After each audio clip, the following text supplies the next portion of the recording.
आप सुन रहे हैं चाणक्य नीति। आज मैं आपको सुनाऊंगा चाणक्य नीति का 7वां अध्याय।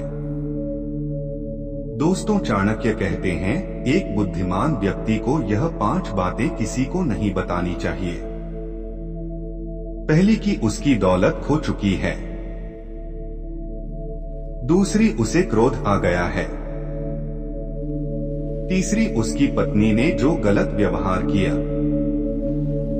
चौथी, लोगों ने उसे जो गालियां दी। पांचवी, कि उसने किस प्रकार अपनी इज्जत गंवाई। जो व्यक्ति आर्थिक व्यवहार करने में, ज्ञान अर्जन करने में, खाने में और काम धंधा करने में शर्माता नहीं, वह सुखी हो जाता है। जो सुख और शांति का अनुभव स्वरूप ज्ञान को प्राप्त करने से होता है, वैसा अनुभव जो लोग धन के लोभ में यहाँ वहाँ भटकते रहते हैं, उन्हें नहीं होता।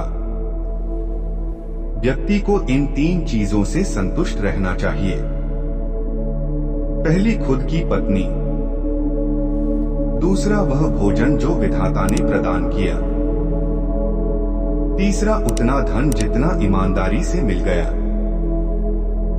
लेकिन व्यक्ति को इन 3 चीजों से संतुष्ट नहीं होना चाहिए। पहला, अभ्यास। दूसरा, भगवान का नाम स्मरण। तीसरा, परोपकार। आचार्य चाणक्य कहते हैं इन दोनों के मध्य से कभी नहीं जाना चाहिए। 2, ब्राह्मण और उसके यज्ञ में जलने वाली अग्नि।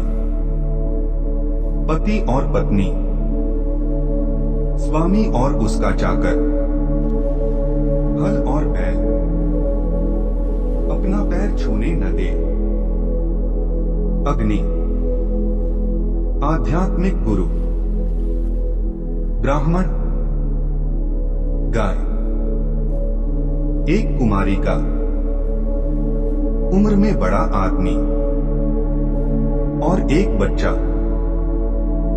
हाथी से 1000 गज की दूरी रखें, घोड़े से 100 गज की दूरी रखें, सींग वाले जानवर से 10 गज की दूरी रखें, लेकिन दुष्ट इंसान जहां हो उस जगह से ही निकल जाइए। हाथी को अंकुश से नियंत्रित करें, घोड़े को थपथपा के, सींग वाले जानवर को डंडा दिखा के, एक बदमाश को तलवार से। ब्राह्मण अच्छे भोजन से तृप्त होते हैं, मोर मेघ गर्जना से, साधु दूसरों की संपदा देखकर और दुष्ट दूसरों की विपदा देखकर। एक शक्तिशाली आदमी से उसकी बात मानकर समझौता करें, एक दुष्ट का प्रतिकार करें, और जिनकी शक्ति आपकी शक्ति के बराबर है उनसे समझौता विनम्रता से या कठोरता से करें। एक राजा की शक्ति उसकी शक्तिशाली भुजाओं में है, एक ब्राह्मण की शक्ति उसके स्वरूप ज्ञान में है, एक स्त्री की शक्ति उसकी सुंदरता और मीठे वचनों में है। अपने व्यवहार में बहुत सीधे ना रहे। आप यदि वन जाकर देखते हैं तो पाएंगे कि जो पेड़ सीधे होंगे उन्हें काट लिया गया, और जो पेड़ आड़े तिरछे हैं वह खड़े हैं। हंस वहाँ रहते हैं जहाँ पानी होता है, पानी सूखने पर वे उस जगह को छोड़ देते हैं। आप किसी आदमी को ऐसा व्यवहार ना करने दें कि वह आपके पास आता जाता रहे। संचित धन खर्च करने से बढ़ता है, उसी प्रकार जैसे ताजा जल जो अभी आया है बचता है, यदि पुराने स्थित जल को निकालकर बाहर किया जाए। वह व्यक्ति जिनके पास धन है उसके पास मित्र और संबंधी भी बहुत रहते हैं, वही इस दुनिया में टिक पाता है और उसको इज्जत मिलती है। स्वर्ग में निवास करने वाले देवता लोगों में और धरती पर निवास करने वाले लोगों में कुछ साम्य पाया जाता है, उनके समान गुण हैं। पहला, परोपकार। दूसरा, मीठे वचन। तीसरा, भगवान की आराधना। चौथा, ब्राह्मणों की जरूरतों की पूर्ति। नरक में निवास करने वाले और धरती पर निवास करने वालों में साम्यता। पहली, अत्यधिक क्रोध। दूसरी, कठोर वचन। तीसरी, अपने ही संबंधियों से शत्रुता। चौथी, नीच लोगों से मैत्री। पांचवी, हीन हरकतें करने वाले लोगों की चाकरी।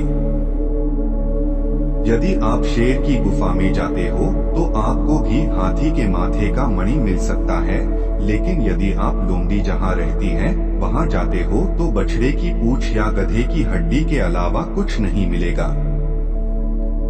यदि आप दिव्यता चाहते हैं तो आपके वाचा, मन और इंद्रियों में शुद्धता होनी चाहिए, उसी प्रकार आपके हृदय में करुणा होनी चाहिए। जिस प्रकार एक फूल में खुशबू है, तिल में तेल है, लकड़ी में अग्नि है, दूध में घी है, गन्ने में गुड़ है, उसी प्रकार यदि आप ठीक से देखते हो तो हर व्यक्ति में परमात्मा है। दोस्तों, चाणक्य नीति का 7वां अध्याय यहीं पर खत्म होता है। मैं आशा करता हूं कि आपके लिए चाणक्य नीति का 7वां अध्याय काफी फायदेमंद रहे। दोस्तों, मिलते हैं आपसे अगली एक और नई वीडियो में, तब तक के लिए धन्यवाद।